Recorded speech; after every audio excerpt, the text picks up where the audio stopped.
Amados irmãos, semeadores do Evangelho, hoje nosso amigo Geraldinho, Geraldo Lemos Neto, segunda tentativa aqui, caiu a live, né? Mas estamos aqui firmes e fortes. Mandam lá para ele, gente, para ele saber que já estamos ao vivo novamente, né? Vamos recomeçar, reconectar todos. Muito obrigado pela presença de todos vocês. Deixa eu ver se eu consigo achar, Geraldo, nosso Geraldinho, nosso amado Geraldinho. Vou mandar lá para ele. Falei que eu ia tentar novamente. Vamos lá. Olá, chegou. Isso.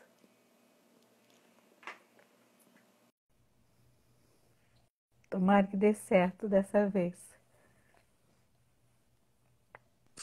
Oi, entrei de novo. Novamente, né? Muito obrigado novamente. Essa live vai ficar gravada, né? Um presente para todos nós que estamos aqui, já 47 pessoas para te ouvir. Novamente vou falar, te apresentar. Todos estão aqui, te conhecem, né? Mas com todo carinho no coração, vamos apresentar você, Geraldo Lemos Neto, dirigente da casa de Chico Xavier, de Pedro Leopoldo, do portal e TV Saber Espiritismo e do Grupo Espírita Saber Amar de Belo Horizonte, médium, psicógrafo, escritor, palestrante do Espiritismo, editor da Vinha de Luz Editora. Mil vezes gratidão por sua presença. Obrigado. E eu só sou instrumento hoje para trazer você para todos que estão aqui nos assistindo. Mil vezes gratidão, você que tem o perfume de Chico, nosso amado Imagina, Chico. não, quem me dera isso, nada disso. Ele deixou, Eu ele sou, deixou o sou perfume um dele devedor em você. do Chico Xavier, sem dúvida nenhuma.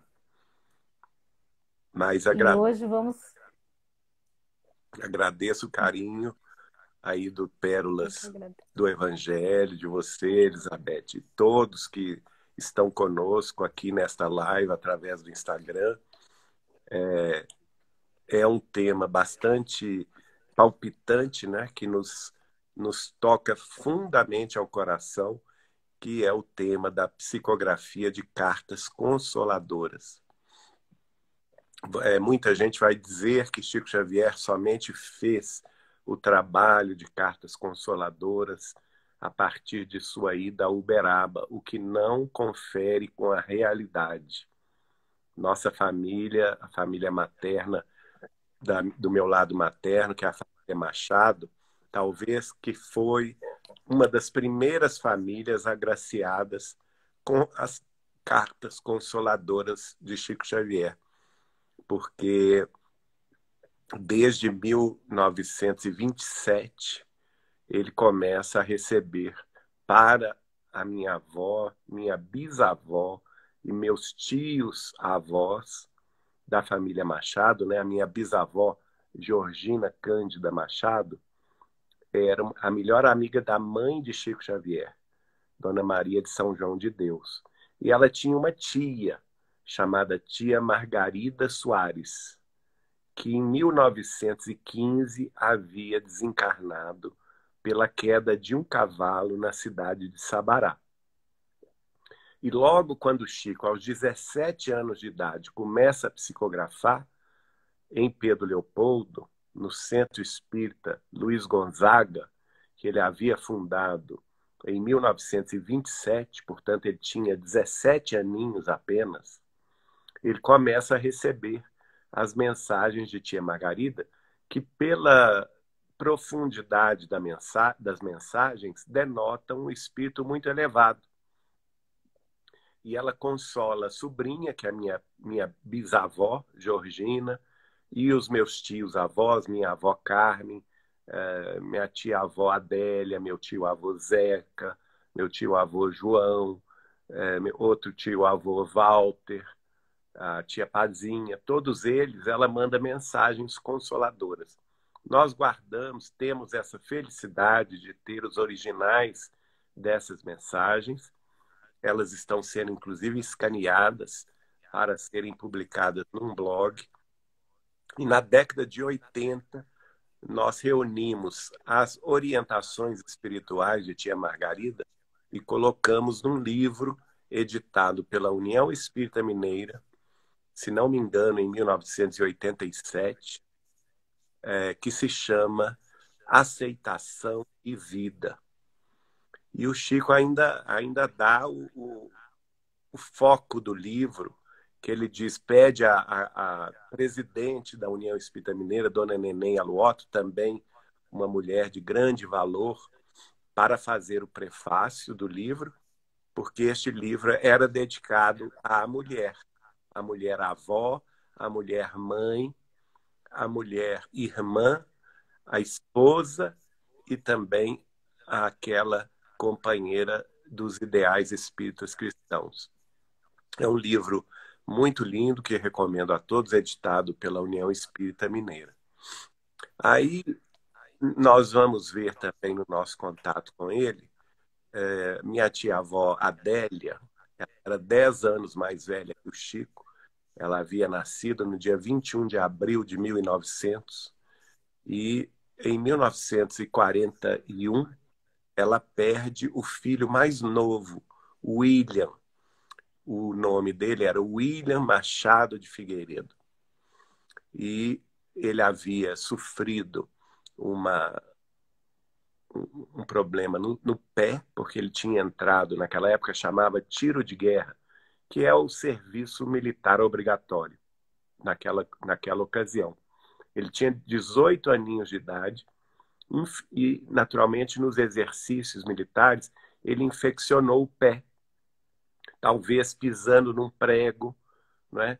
E aquilo deu um problema de tétano, e naquela época não existia tratamento para o tétano, não existia ainda a penicilina, que viria a ser descoberta na Segunda Guerra Mundial, não é?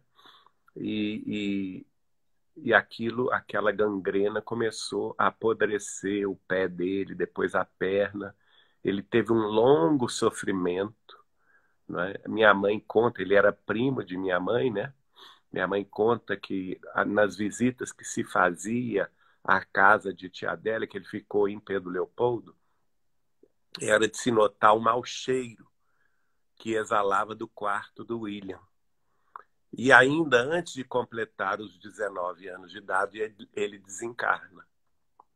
E você imagina a dor da mãe perdendo seu filho, que a tia Adélia se lamentava, não é? Era uma das minhas tias preferidas. E, inclusive, eu devo a ela os primeiros contatos com a história do Chico Xavier, não é? Porque ela contava isso em detalhes para nós, tão vivos, né? Contando o sofrimento que ela teve com a perda do filho amado, embora fosse o mais novo. Geralmente o caçula é cercado de mimos, né? E era o caso do William. Só um minutinho. Desculpem que a gripe está pegando. Eu depois do Covid eu fiquei com a voz rouca, não tem jeito. E tem que estar com a aguinha do lado, né? Vamos molhar a palavra, porque senão não dá, né? Eu tô tomando um chazinho quente aqui para ver se dou conta.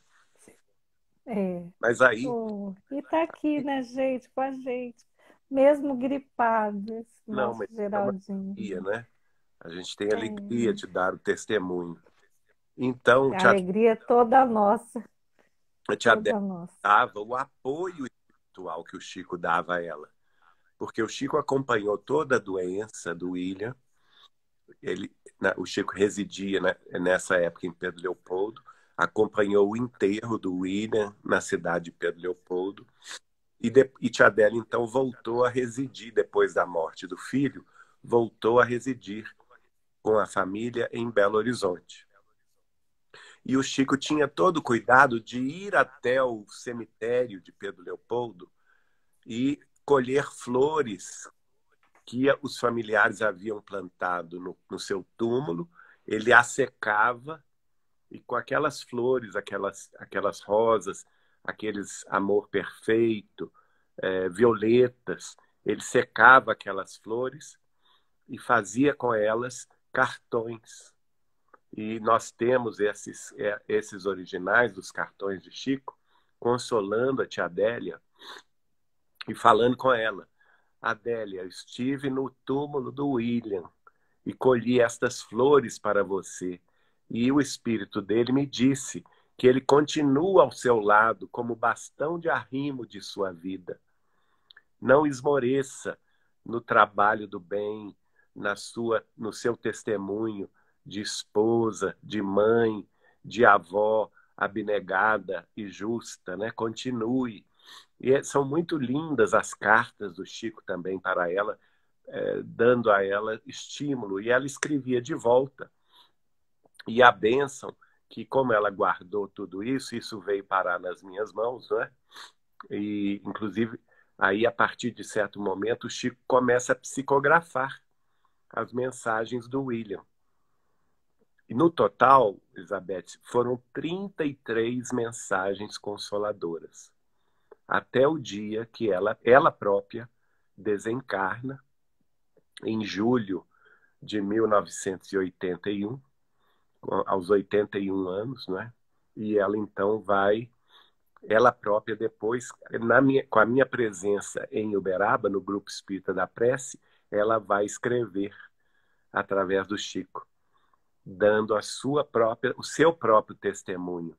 E todo aquele sofrimento de anos, né, de 1941, que foi a data da perda do filho amado, até 1981 foram 40 anos de luto, de sofrimento.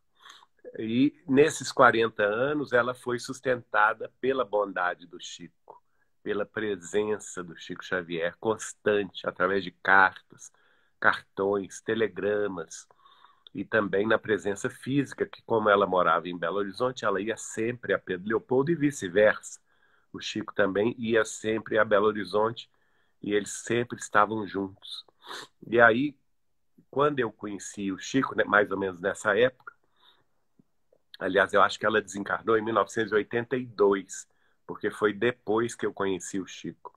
Então ela já tinha 82 anos, né? 41 anos depois do luto de ver o filho partir para o mais além.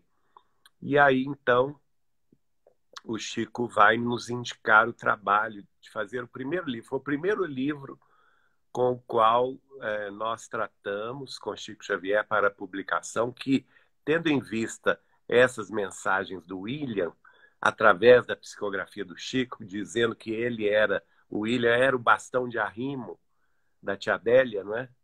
Então, eu pensei com o Chico e falei com o Chico: Chico, o que você acha de nós colocarmos o título do livro Bastão de Arrimo? E ele gostou muito. E nós, então, fizemos o livro contendo aí as 33 mensagens do William para a tia Adélia. E a última mensagem é da própria tia Adélia, dada poucos dias depois da sua desencarnação, em 1982. E o livro foi lançado pela União Espírita Mineira em 1º de dezembro de 1984.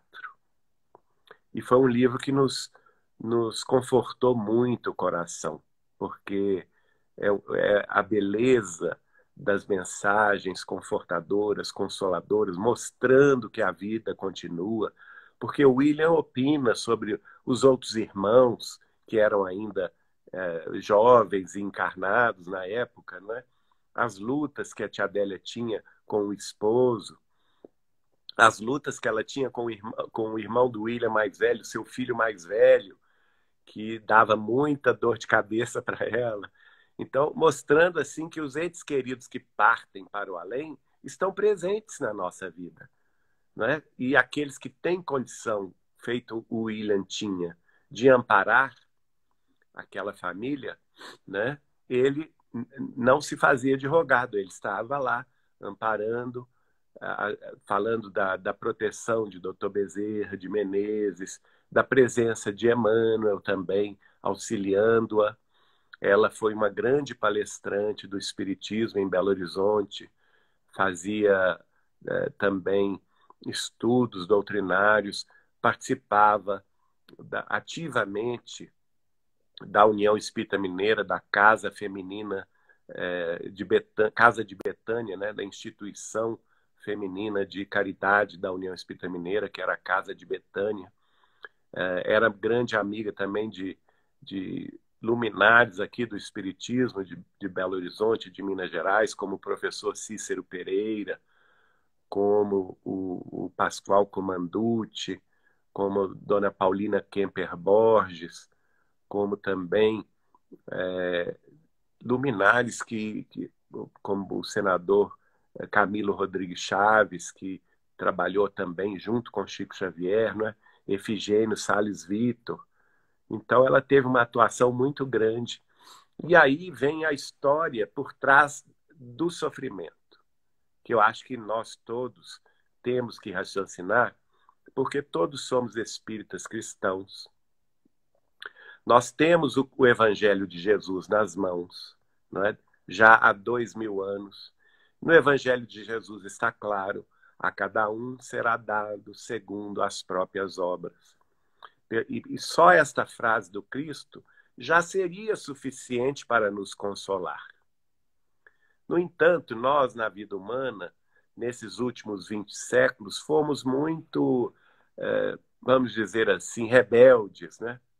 Nas nossas vidas sucessivas. Mas aprove a bondade de Jesus nos mandar o Consolador, aquele outro Consolador que ele falou com João Evangelista, o nosso Chico, que ele haveria de mandar para a terra, a fim de nos fazer lembrar de tudo quanto ele, Jesus, havia dito e ainda nos explicar todas as coisas. E surgiu no século XIX, na pele de Allan Kardec, João Evangelista reencarnado para dar seguimento à convocação feita pelo Cristo, não é? E ele então codifica a base da doutrina dos espíritos e aí vai nos explicar o porquê das coisas, o porquê dos sofrimentos. E aí vamos entender as razões pretéritas, não é? O a cada um segundo as suas obras foi ampliado com a razão e o entendimento da chave que é a reencarnação em nossas vidas sucessivas, para que nós compreendêssemos e aceitássemos todas as provações, todas as lutas, todas as dores, todas as expiações que vivemos aqui na Terra, por entendermos finalmente, à luz da razão, que nada acontece ao acaso, que nós estamos aqui com um propósito, e esse propósito é de autossuperação, esse propósito é de resignação, é de aceitação e de vida. Por isso que nós escolhemos o título, junto com o Chico, do livro da tia Margarida Soares, Aceitação e Vida. Porque quando a gente aceita a vontade de Deus, a nosso próprio benefício, tudo fica mais leve, tudo fica mais... o fardo fica leve, o peso já não é tão grande, né? O jugo, que é o julgamento do Cristo, é o julgamento da misericórdia. E nós aprendemos também com ele que o amor cobre a multidão dos nossos pecados. E aí o Chico vai nos contar o drama do passado, da tia Adélia e do seu filho William. No passado, isso ele contou não somente para mim, obviamente, né? Ele contou para a família toda, para que eles pudessem aceitar, principalmente a tia Adélia, aquela provação. Então, ele vai nos dizer que ela era uma dama da corte francesa em determinado século, não muito distante, e que já era consorciada com também um integrante da corte francesa, e já bem mais velho do que ela, e ela acaba se apaixonando por um rapaz muito mais novo, muito mais moço que ela própria, que se aproximava da idade dela. E eles então vivem um amor ardente. Mas naquela época não havia a possibilidade da separação, do divórcio, porque a mulher, naquela ocasião, era perseguida se ela abandonasse o lar, não é? Ou se ela pedisse o divórcio. Não era algo aceitável aos padrões comportamentais e legais daquela ocasião. Então, o jovem, vamos dizer assim, amante e, e é namorado dela, propõe envenenar o marido. E aí eles, então, encontram uma substância que não ia aparecer e lentamente ele comprava o veneno, passava para ela. E ao passar para ela, em casa ela colocava o veneno diariamente na refeição do marido. E o marido foi definhando com o tempo, né? Uma morte lenta, dolorosa, difícil, até desencarnar. Naquela época, o Chico conta que a justiça francesa não teve a lucidez de desvendar o caso e encerrou o caso como se a justiça não, a polícia, né? Desvendou o caso como se fosse uma morte natural por doença, quando a realidade era outra, né? Ele tinha sido, o marido tinha sido assassinado a sangue frio pela esposa e pelo amante da esposa. Então, vamos dizer assim, o amor e a felicidade que eles almejavam durou pouco, porque ao desencarnarem na França, eles viveram alguns anos de muito amor, mas ao desencarnarem encontraram-se com a realidade espiritual do crime cometido e não puderam então avançar sem antes resgatar a dívida, não é? E quando obtiveram o perdão do marido, no mundo espiritual, eles se propuseram a acertar este débito entre os dois, sendo que ela reencarna primeiro e o recebe como filho querido, não mais o amante, não mais o companheiro de ideal amoroso, mas o filho, que justamente na idade em que ela o conhecera na França, aos 18 anos de idade, passa pelo mesmo processo de definhar em vida, só que desta feita através do tétano e da gangrena. E ele passa meses sofrendo o mesmo tipo de sofrimento que ele havia arquitetado para o marido da sua mãe em outras vidas. E ela sofre essa dor com resignação, mas muito doída, não é? E eu me lembro, ela já octogenária, quando ela fazia a menção à partida do William, ela ainda chorava de saudade e de dor. Então vejam vocês, não existe acaso, não existe um sofrimento na Terra, uma expiação que não tenha a sua razão de ser. E de ordinário, nós mesmos, antes desta vida, escolhemos esse tipo de prova. E, geralmente, a prova que nós escolhemos para o nosso próprio resgate da consciência culpada é, às vezes, a desencarnação de entes queridos, próximos de nós, né? Às vezes um pai, uma mãe, um irmão, uma irmã, um filho, que dói mais ainda, uma filha, um netinho, que em tenra idade, apesar de todos os cuidados, de todo o amor familiar, vai para o mundo espiritual, nos deixando enlutados, não é mesmo? Então veja a lição do Espiritismo Consolador. É um Espiritismo que, ele ao mesmo tempo que consola a dor dos familiares, mostrando que a vida continua, mostrando que nada é ao acaso, né? Que nós vamos voltar a ver os nossos entes queridos que partem para a vida espiritual em algum dia no futuro, porque a morte não existe e o amor nunca morre, não é? Se tem essa parte consoladora, tem também a parte do esclarecimento, pela qual nós entendemos que nada ocorre ao acaso, que existe a lei de ação e reação, de causa e efeito, na qual o próprio Jesus, resumindo-a, disse: a cada um será dado segundo as próprias obras. Então, foram muitos ensinamentos, né? Nós, Muitos ensinamentos.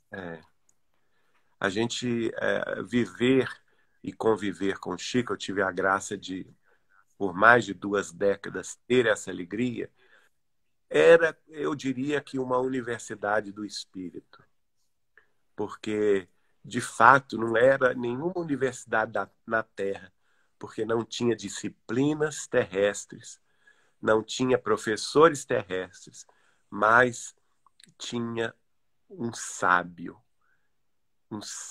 Chico Xavier, que com a sua humildade, com seu amor, com a sua renúncia, sabia nos indicar sempre o entendimento das coisas e o melhor caminho a seguir. E isso para nós não tem realmente preço. O legado que Chico Xavier nos deixou é um legado de luz, de amor, de caridade, de compreensão, de perdão, de renúncia dos nossos próprios caprichos em favor da coletividade. E ele passou essa vida de 75 anos, dos 92 anos dele, foram dedicados ao espiritismo cristão, consolador e esclarecedor. E isso tem que ser valorizado, tem que ser lembrado. Até hoje já se vão na conta de 540 livros publicados. Será que nós temos condição de estudar tudo isso, de ler tudo isso e dizer que conhece a obra de Chico Xavier? Olha, eu sinceramente digo que não.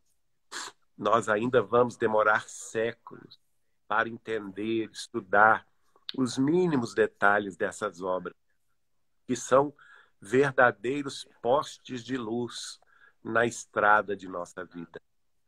Então vamos nos guiar por ele, por este caminho que representa a porta de entrada ao caminho da verdade e da vida que Jesus nos deixou.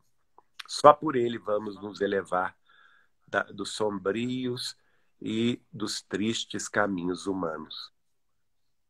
Olha, outra questão familiar de cartas consoladoras ocorreu com a família Joviano, lá na Fazenda Modelo de Pedro Leopoldo, onde Chico Xavier trabalhava. Ele foi, em 1931, ele era vizinho do Dr. Fausto Joviano, que era médico na cidade de Pedro Leopoldo, e irmão de Dr. Rômulo Joviano, que era o presidente ou o diretor principal da instituição que o Ministério da Agricultura tinha na cidade de Pedro Leopoldo, chamado Fazenda Modelo do Ministério da Agricultura em Pedro Leopoldo.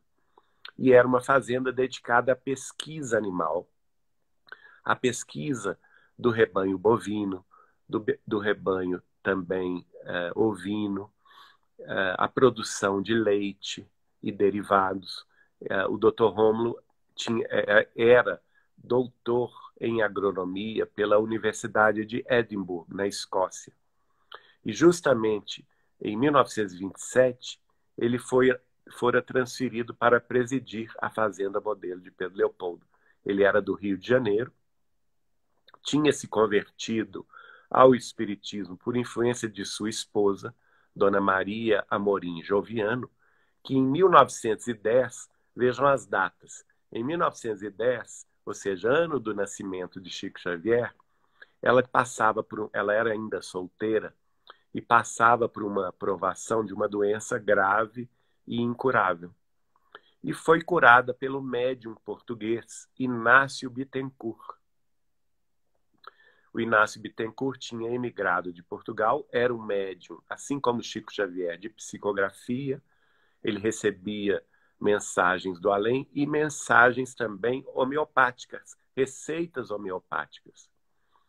E em 1910, ele atendia no Centro Espírita fundado na sua própria casa, no Rio de Janeiro.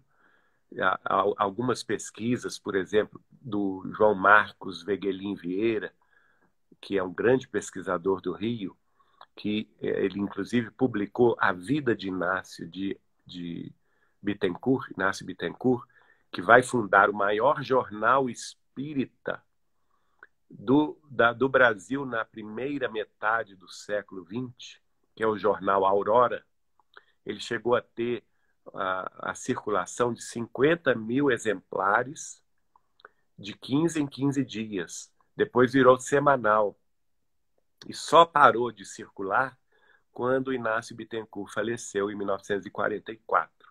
E foi justamente, olha como não há coincidência, além de curar a Dona Maria Joviano, que naquela época era Maria de Amorim, não é? Maria do Rego de Amorim, ela, solteira, vai ser curada e se converte ao espiritismo em 1910, ano do nascimento de Chico Xavier. Mais adiante, ela se casa com o Dr. Rômulo Joviano, que estava chegando de Edimburgo como doutor em agronomia. E eles fixam residência em 1927 em Pedro Leopoldo, justamente o ano que Chico começa a psicografar. Não há acaso, não é? E olha, nessa ocasião, o irmão de Chico Xavier e alguns outros amigos, o Chico recebia as mensagens, mas não assinava o espírito. Ele ainda não tinha segurança mediúnica. E mandava para quem essas mensagens? Para o Inácio Bittencourt, publicar no jornal Aurora. Então, o primeiro jornal espírita que publica as mensagens de Chico Xavier é o jornal Aurora.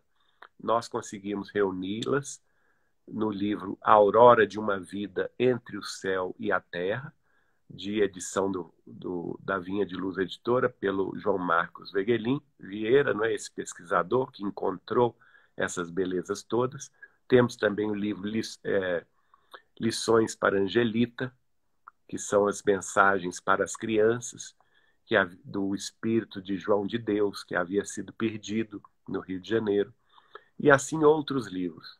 Mas vamos focar na vida da família Joviano. Então, o Dr. Fausto, que era irmão do Dr. Rômulo, era vizinho do Chico.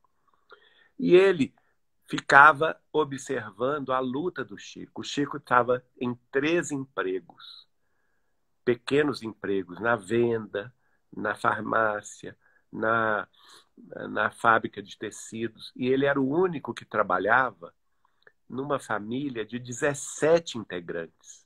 Ele era o arrimo dessa família. Todos estavam desempregados. Seus irmãos, suas irmãs, os sobrinhos pequenos em casa e o pai doente. Então, o doutor Fausto, que era vizinho, se apiedou do Chico e foi falar com o doutor Rômulo se ele não arrumava um bico, não é? Mais um serviço melhor para o Chico trabalhar. Então, em 1931, o Chico vai trabalhar na Fazenda Modelo, inicialmente como contratado. Depois ele passa no concurso do Ministério da Agricultura, em 1935, e é efetivado como escriturário do Ministério da Agricultura, lotado na Fazenda Modelo de Pedro Leopoldo. E justamente em dezembro, dezembro de 34, o pai de Dr. Rômulo, que tinha sido um grande educador em Minas Gerais e no Rio de Janeiro, chamava-se Arthur Joviano, ele desencarna no dia 14 de dezembro de 34. E a família, que já era espírita, desde o Rio de Janeiro, já com a presença do Chico Xavier médium, né? Eles então inauguram o culto do Evangelho no lar, em honra ao professor Arthur Joviano, que havia desencarnado naquele dezembro de 34. E nesse primeiro culto, o Chico recebe a primeira mensagem de Emmanuel, destinada ao casal, que é o Dr. Rômulo e Dona Maria Joviano, dizendo da desencarnação do professor Arthur Joviano no Rio, consolando a família pela perda do pai, do sogro e do avô, não é? Que o casal teve 2 filhos, Roberto e Wanda. Mas o Emmanuel diz, daqui, quando ele puder, ele vai escrever. E, de fato, em agosto de 1935, o professor Arthur Joviano começa a escrever, consolando a família. Olha aí, as cartas familiares. E ele não para mais, minha gente, toda semana, às vezes 2 vezes por semana. Tanto ele, Arthur Joviano, quanto Emmanuel, consolando esta família no culto do Evangelho no lar da família Joviano em Pedro Leopoldo. E aí vão-se 18 anos sucessivos, até finais de 1952, quando o Dr. Rômulo recebe uma promoção que ele até nem queria, mas ele foi obrigado a receber do Ministério da Agricultura no Rio de Janeiro, que era a capital federal naquela ocasião, e é transferido de volta ao Rio, levou a família, mas ainda assim eles mantiveram contato até a desencarnação de Dona Maria, em 1960, e a própria desencarnação de Dr. Rômulo, em 1970. E o Neio Lúcio, que depois, nesse meio todo, né, de 18 anos de mensagens consoladoras, cartas familiares para a família Joviano, do professor Arthur Joviano, ele vai entender porque Emmanuel começa a escrever os romances. Emmanuel pede licença a essa família para escrever um romance do primeiro século do cristianismo que envolvia toda aquela família. E era o romance 50 anos depois. Que então Emmanuel vai revelar quem era quem, mas antes ele pede licença à família para poder escrever. E a família então dá licença a ele para ele escrever. E quando ele escreve, o Neio Lúcio, que é o professor Arthur Joviano, numa determinada noite, ele vai escrever pelo Chico que a bondade e a potência da mente de Emmanuel, recordando o passado, como que abriu uma fenda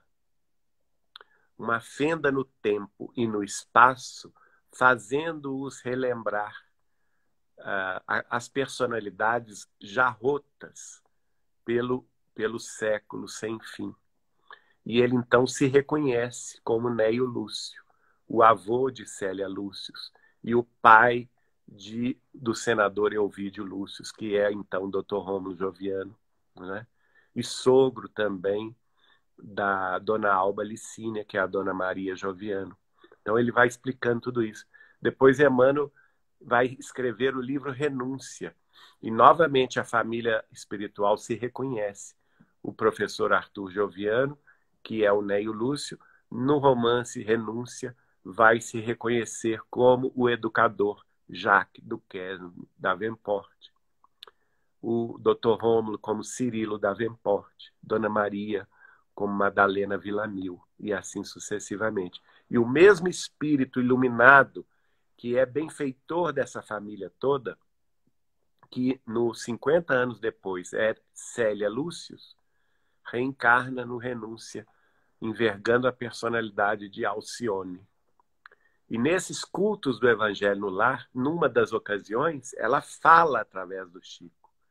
Porque nós não sabemos a mensagem, não temos a mensagem, porque como ela foi uma mensagem psicofônica, oral, ela não foi gravada. Mas nós temos a notícia.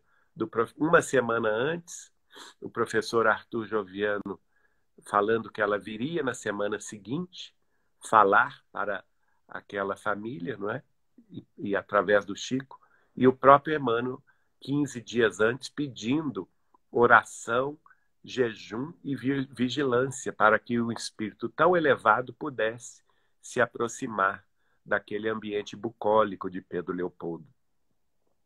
E depois, no final, na semana seguinte da mensagem, eles comentam a beleza da palavra dela, não é? Então é muito bonito. Vejam bem o poder do Evangelho de Jesus nos nossos lares, não é? E nós todos precisamos ter isto.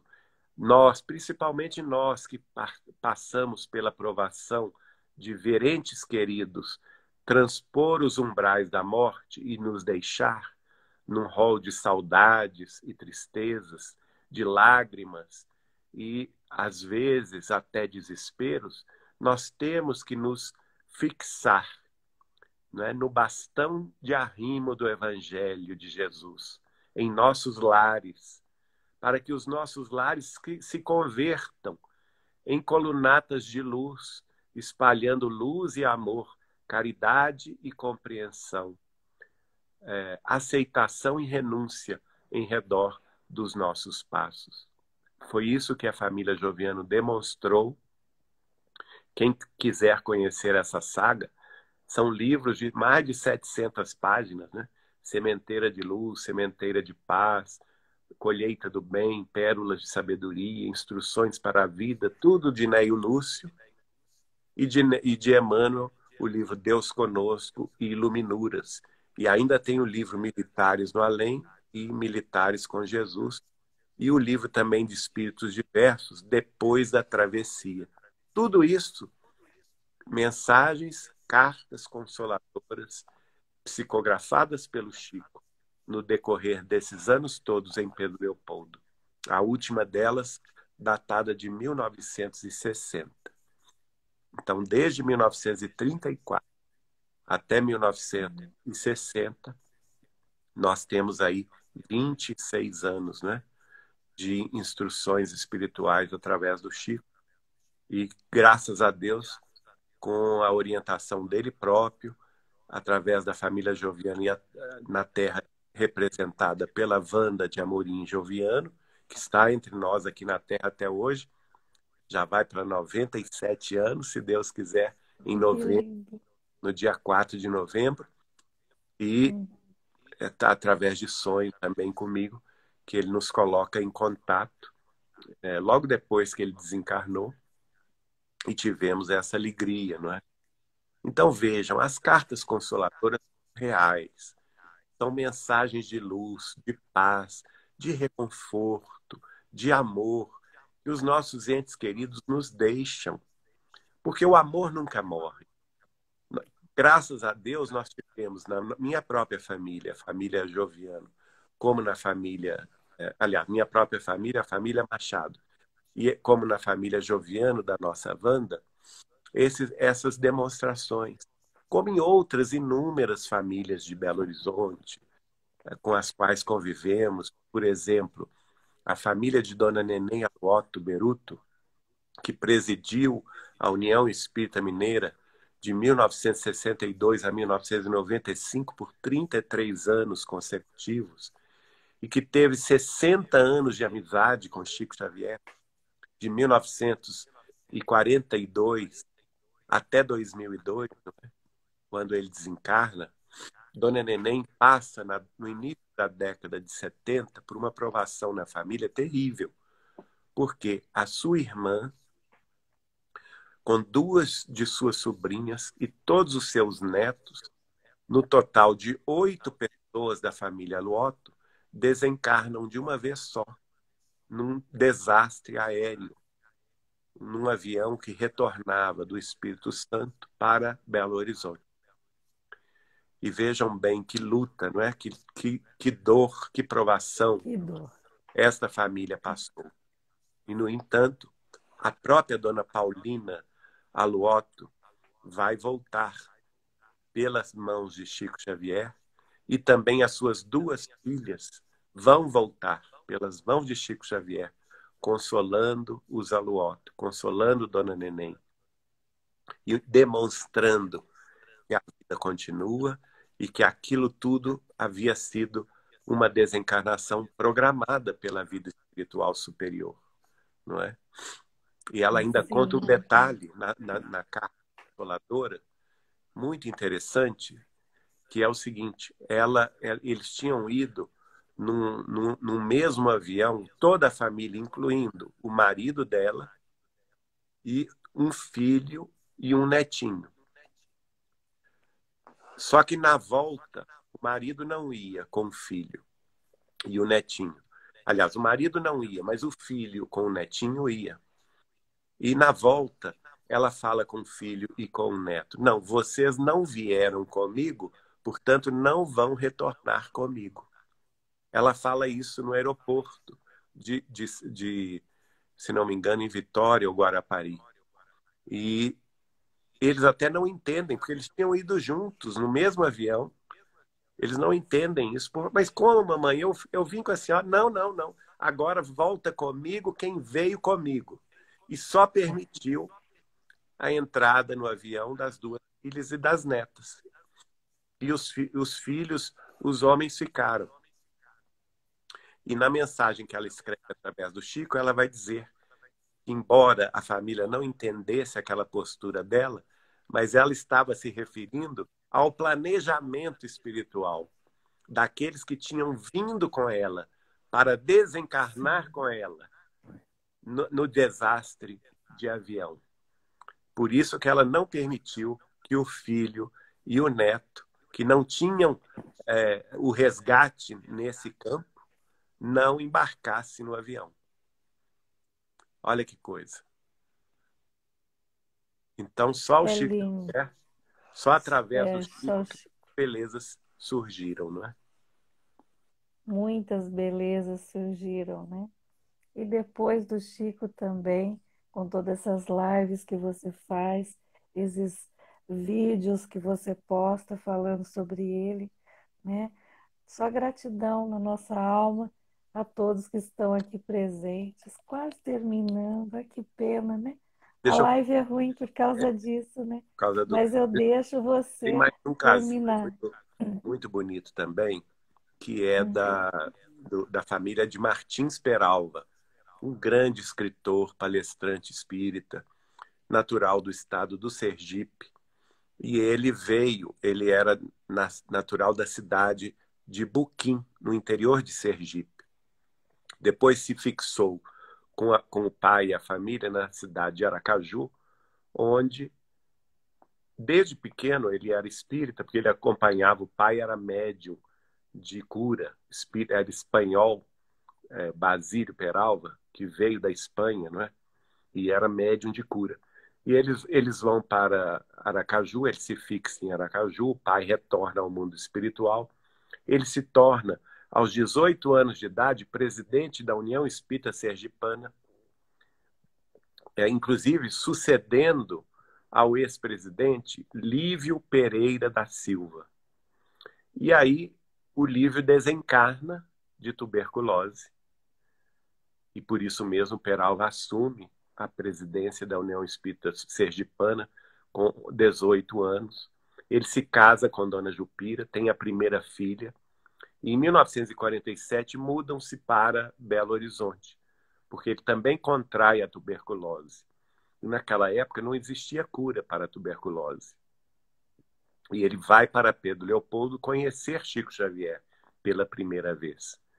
E o Chico, ao vê-lo pela primeira vez, já vai falando com ele: Peralva, que beleza, você veio na companhia de Dona Balbina. Ela está me dizendo aqui que ela foi sua vizinha quando você ainda era criança, aos 7 anos de idade, no interior de Sergipe, na cidade de Buquim. E quando o Chico fala, Peralva se lembra da sua infância. E aí o Peralva completa, mas não é só ela que veio com você. Veio te acompanhando o ex-presidente da União Espírita Sergipana, Lívio Pereira da Silva. E ele está te dizendo que te auxilia muito e que o seu problema de tuberculose, doença através da qual ele desencarnou, não vai te levar ao túmulo. E aí eles fazem, Pedro Leopoldo, uma reunião de materialização. E o espírito de Sheila se materializa, plenamente luminosa. Não é? Ela se dirige a Peralva e pergunta a ele, senhor Martins Peralva, o senhor tem fé?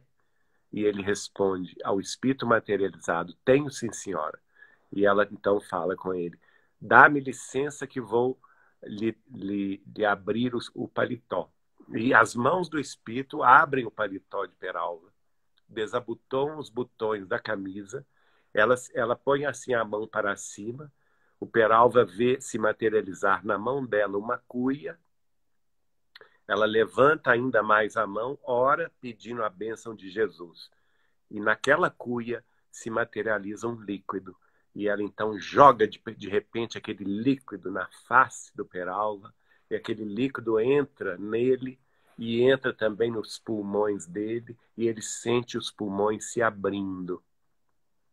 Desse dia em diante, Peralva nunca mais teve o traço da tuberculose. Ele foi curado por Chico Xavier e por Sheila nesta sessão de materialização em Pedro Leopoldo. E vez por outra recebia mensagens psicografadas do Lívio Pereira da Silva, do pai Basílio Peralva e também do irmão Fego, que foi um dos presidentes da Casa Espírita que ele frequentou na sua mocidade em Sergipe. Lindo, Sheila, Sheila, que curou também o Divaldo, nosso Divaldo, né? Aquele que tem uma flor materializada, uma Edelweiss, né? Dos Alpes suíços, ele que gosta tanto, também foi, né? Curado por Sheila também, né? Materializada. É, Desculpa, a tosse. imagina. Eu também tô assim, eu não sei se vocês estão percebendo, mas eu fecho o microfone, né? Você não tem como É. fechar o microfone. Mas é Mas que o hoje 200 está aqui. Quer que você fica mais um pouco, que não fecha a live agora não. Querem tá. Mas mais histórias. esses dias Se tem feito você não muito. tiver cansado, a gente ouve. A gente quer ficar te ouvindo. A gente pode Não, continuar, mas é que esses dias aqui tem feito 5 graus de noite. E está muito frio aqui na Serra. aqui em Campinas já esquenta um pouquinho hoje, né? Hoje É, eu já tô com uma blusinha, né? Mas estava muito frio uns dias atrás também. Aí a garganta não aguenta, né? é. Mais a rinite também, alérgica, né? Mas tá bom. É importante, se precisar tossir, fecha o microfone ou pode, a gente não incomoda, não, tá bom? Muito obrigado, querido. Importante essas mensagens, esse presente de tê-lo aqui, né? A espiritualidade do Pérolas do Evangelho. Então, hoje parecia que eu estava flutuando assim, de felicidade por tê-lo aqui, nosso Obrigado, Geraldinho, né, gente? Passo de novo a palavra para você. obrigado, querida. Mas conviver com o Chico nesses 20 anos, 21 anos, e assistir nos sábados e também nas sextas-feiras à noite no Grupo Espírita da Prece, as reuniões públicas de cartas consoladoras foi para mim uma prova inequívoca de que a vida continua, né? Ele recebia em média 10 mensagens por noite, 10 mensagens para cada família. Aliás, uma mensagem para 10 famílias, né? E cada uma dessas mensagens, às vezes, continha 130, 160 páginas. Eram mensagens muito grandes, muito circunstanciadas, com detalhes assim também inequívocos da identificação do espírito comunicante. Muitas dessas mensagens foram até transformadas em livros, que eu sugiro os amigos procurarem nas editoras de Chico Xavier, como o Grupo Espírita Emmanuel de São Bernardo do Campo, como o Instituto de Difusão Espírita de Araras, o IDE, como o IDEAL, Instituto de Difusão Espírita André Luiz de São Paulo, como o CEL, Centro Espírita ou Cultura Espírita União de São Paulo, e outras casas editoras, como também a Comunhão Espírita Cristã de Uberaba e a União Espírita Mineira, que trouxeram essas notícias de consolações, e os testemunhos foram vários, né? Um deles que eu gosto de citar é de uma família judia que era da cidade de São Paulo, a família Muscati, e o Roberto Muscati e a esposa, a dona Sônia, perderam também o filho de 18 anos, o Davi. Agora eu não sei se Davi é o pai ou Roberto é o filho, uma coisa assim. Mas eu sei que ele desencarna, e a família era judia, ela não tinha nenhuma instrução espiritual ou espírita cristã. E eles tentaram de tudo, a mãe ficou inconsolável, mas eles foram indicados por amigos para Pedro Leopoldo. Eu estava lá a primeira vez que eles receberam a primeira mensagem do filho, e depois todas essas mensagens foram reunidas pelo Caio Ramacciotti num livro chamado Quando se Pretende Falar da Vida, que é interessante porque é o único livro do Chico Xavier que não fala em Jesus, porque vamos dizer assim, uh, os personagens são todos judeus, né? São todos hebreus. E eles, embora tenham muito respeito com Jesus, consideram Jesus um profeta, mas não consideram Jesus o Messias, né? Nem o guia e o modelo da humanidade. Então, esse livro, há 6 ou 8, eu acho que são 8 mensagens do Roberto Muscati, elas são muito interessantes porque elas respeitam a identidade do espírito, um espírito judeu que escreve, inclusive, em hebraico, algumas frases, que vai descrever, por exemplo, a vida espiritual dos hebreus, que obviamente não tem nada ligado ao Cristo, não é? E que eu então perguntei ao Chico como que é a vida nesta cidade espiritual que, segundo ele próprio conta no livro, está acima de Jerusalém. E o Chico vai me dizer, pois é, meu filho, eles não falam em Jesus, não falam em reencarnação, mas eles estudam, tem universidades lá no mundo espiritual da cidade que estudam Deus, os atributos de Deus, as potências divinas, a justiça divina, o amor e a misericórdia divinos. E eles próprios, ao estudarem sobre Deus, eles vão se questionar sobre a justiça. Por que a uns é dado certo tipo de vida mais fácil, ou mais tranquilo, ou mais calmo, e a outros tantas lutas, tantas provações, tantas dores? E eles próprios vão chegando à conclusão que era preciso ter mais de uma vida para se resgatar tudo, não é? Porque eles também vão tendo acesso, aos poucos, a memórias mais antigas, além da última encarnação. Aí eles compreendem que vão reencarnar, que precisam reencarnar, ou então aqueles que são muito elevados são levados a planos mais altos. E aí desaparecem da cidade, mas ninguém comenta por quê. Não é? Olha que interessante, o Chico vai me dizer isso. Ninguém comenta por quê. Porque é impossível uma vida só, né, É gente? Para a gente impossível. É, chegar aos céus, né? Cada religião tem uma forma de acreditar, né? E nós aqui temos, né, muita é, respeito, muito respeito a cada forma que amam a Deus, né? tem um caso, Mas Elizabeth. impossível ser uma vida só para chegar a sermos. como Jesus. Tem um caso também muito Ups. engraçado da própria família do Chico, que é a dona Luísa Xavier, que era a irmã mais velha do Chico, com a qual o Chico tinha mais afinidade, e ela nunca foi espírita, ela sempre foi católica apostólica romana. E ela desencarna em 1987, se não me engano. Eu estive, inclusive, no enterro em Pedro Leopoldo. O Chico sofreu porque ele era uma irmã muito querida e ela não queria ir para o mundo espiritual de jeito nenhum. Ela, ela fica é, na própria casa durante uma semana, se recusando, perdão, se recusando a partir. Saúde, diz que não pode falar saúde mais, né? Falta de educação, mas ai, a gente cresceu falando saúde, né? É Falar bobagem. saúde, eu acho que é muito bonito, né? Tô É, desejando saúde, né, gente? é. E Dona Luísa, então, ela fica na casa só depois,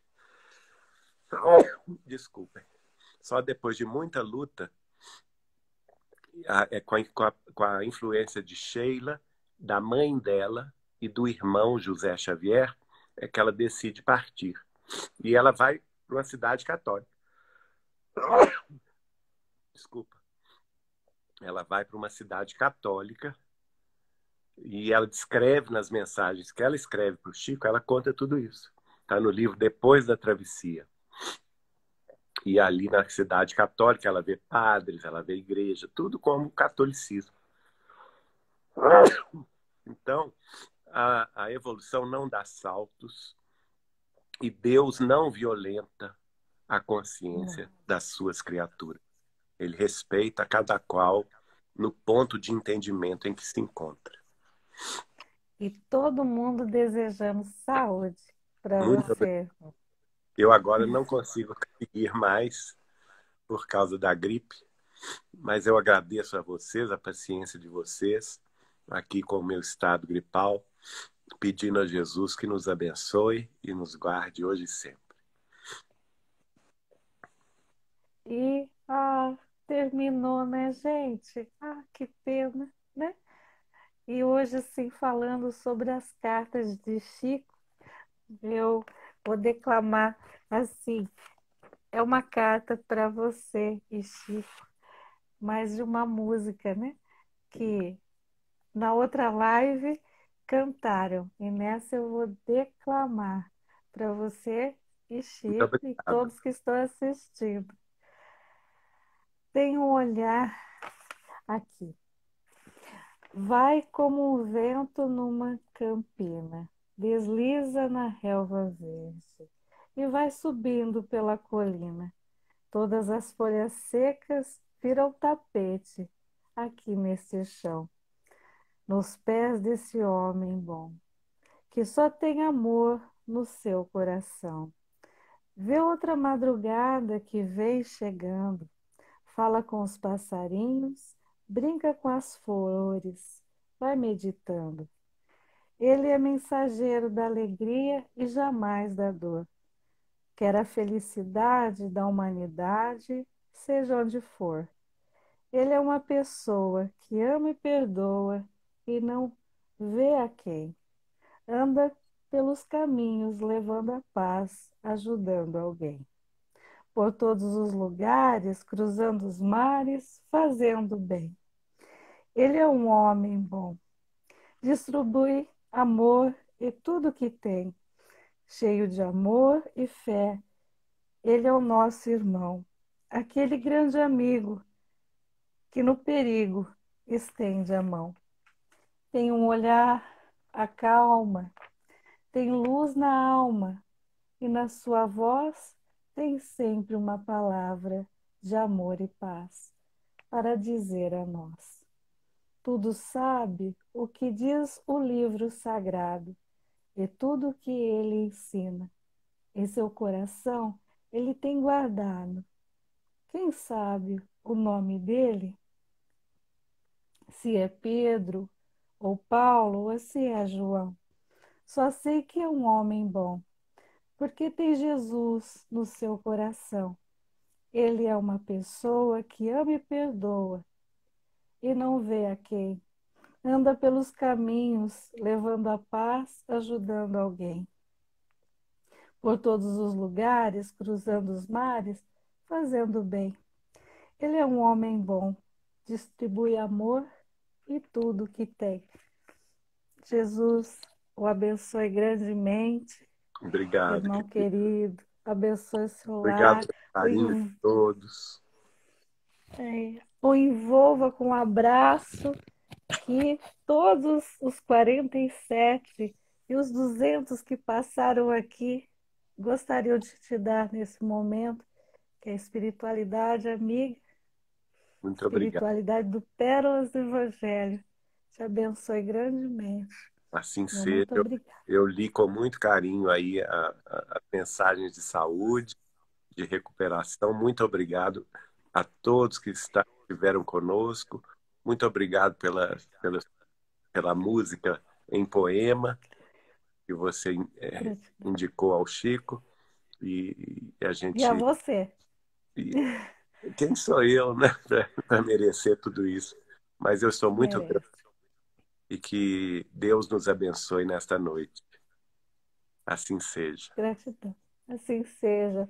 Um beijo na alma. Um abraço. Que Jesus te abençoe grandemente, você e sua família. Obrigado, gente. Agora, Todos os seus trabalhos. só de tantos votos de saúde, estou melhor. Obrigado. Isso. Jesus traga saúde. Que Sheila, dessa noite, venha te trazer uma rosa de luz Assim e que seja. traga toda a saúde do mundo. Um Obrigado. beijo na alma. Gratidão. Tchau, Até a próxima, se tchau. Deus quiser. Deus te abençoe. Obrigado pelo presente, irmão. Até logo. Até logo.